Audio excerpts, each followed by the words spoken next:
Welcome back, Mongo Fix. If you remember this truck bed trailer, it's basically from an 80s square body pickup bed. Mongo figured it time to replace that taillight because it's real bad and broken. Mongo's going to be using the stock taillights for the taillights on the trailer. That's what it's supposed to look like. Nice little chrome bezel around there.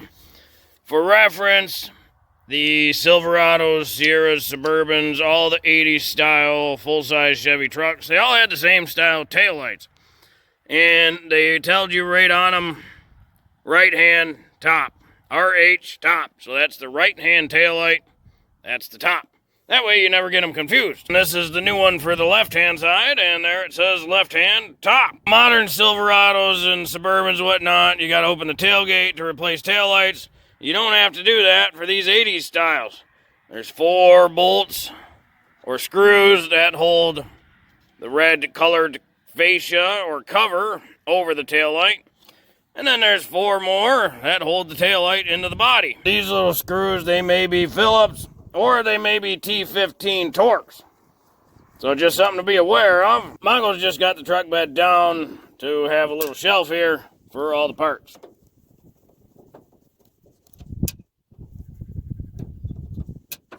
Oh, that bulb really blown. This piece actually looks okay, but somebody has painted it. Mongo had this set up in a pile, and it's silver. Not sure if it was painted silver or if it came black. But Mongo figured put the silver in there, so that way the bulbs are more reflective and whatnot. Oh, and it made an USA.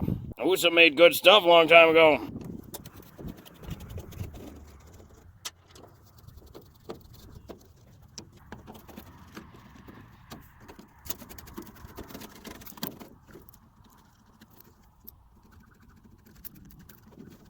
Now that we get this pulled out a little bit, these light bulbs, you twist them 90 degrees, they come right out. Well, maybe not 90, maybe just 30-degree twist. And the other ones,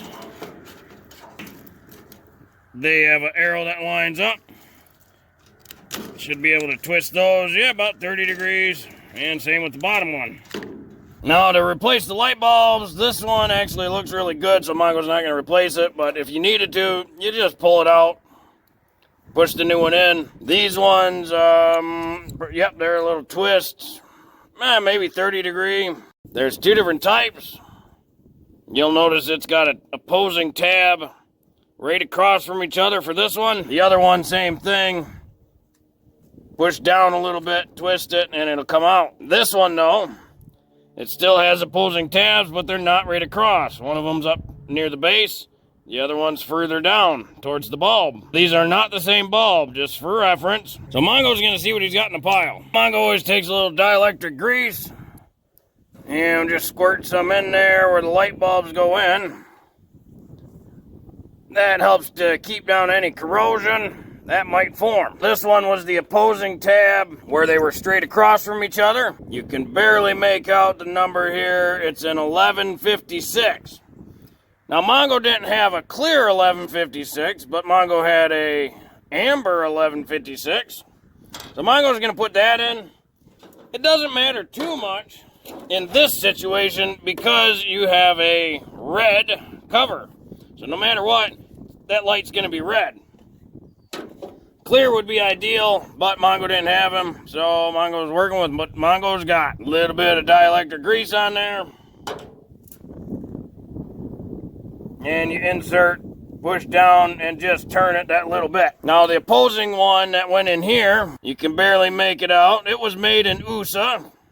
Always good to see that. But that's an 1157 dual filament. And Mongo had one in the pile, 1157, made in China. Again, though, no matter what, we put some dielectric grease on it. And then you want to make sure you put this one in the right way. So, looks like the deep one goes over here.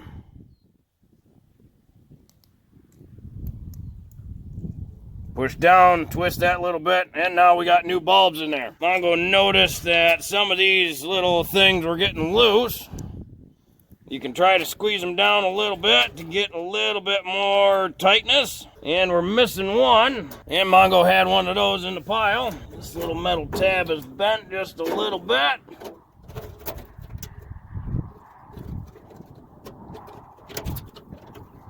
Now we can start putting our light bulbs in here. This side marker was just an insert. Turn it that little bit. Oh, Mongo was wrong. This one does have to be clear because that's actually for the backup light. Whoopsies. There's the arrow. The arrow points to the side. They kind of only go in one way. Yep, there we go. So Mongo will have to swap that one out with a clear one. Mongo pulled one just right out of the Suburban.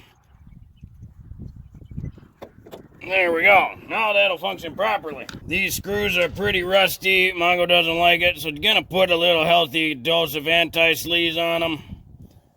Just try to keep them lasting a bit longer.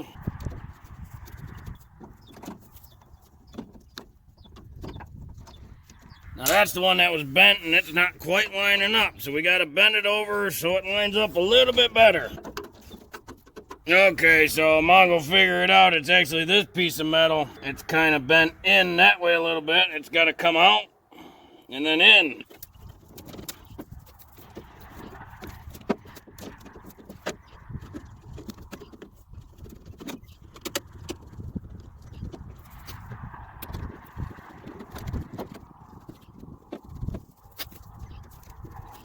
There we made contact.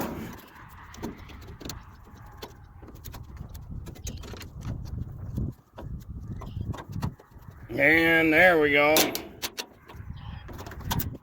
Alright, finally got them all. Took a while for them to get in contact, but when you got 4 of them on some sheet metal and it was in an accident, it's a touch difficult. So it takes a little tweaking and adjusting to do it. Alright, then we can take our outside housing.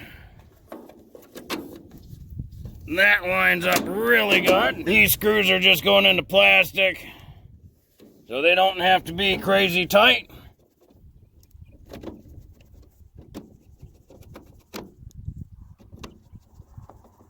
Once you get them all in, then you can snug them up. And we're all set with a newish taillight for the truck bed trailer. Well, hopefully this video helps you. If you got a 80s square body Chevy truck, Suburban, trailer, whatever, and you need to replace the taillight on it, that whole housing, pretty simple as long as the sheet metal's in good shape. It's nice when there's not a lot of rust to deal with. Well, if you like this video, be sure to like this video. If you like this video and other videos from Mongo Fix, be sure to subscribe. Mongo is working on all sorts of stuff. And stay tuned, because Mongo's going to have to replace this bumper next, because that's just not going to work for what Mongo needs. Mongo, thank you.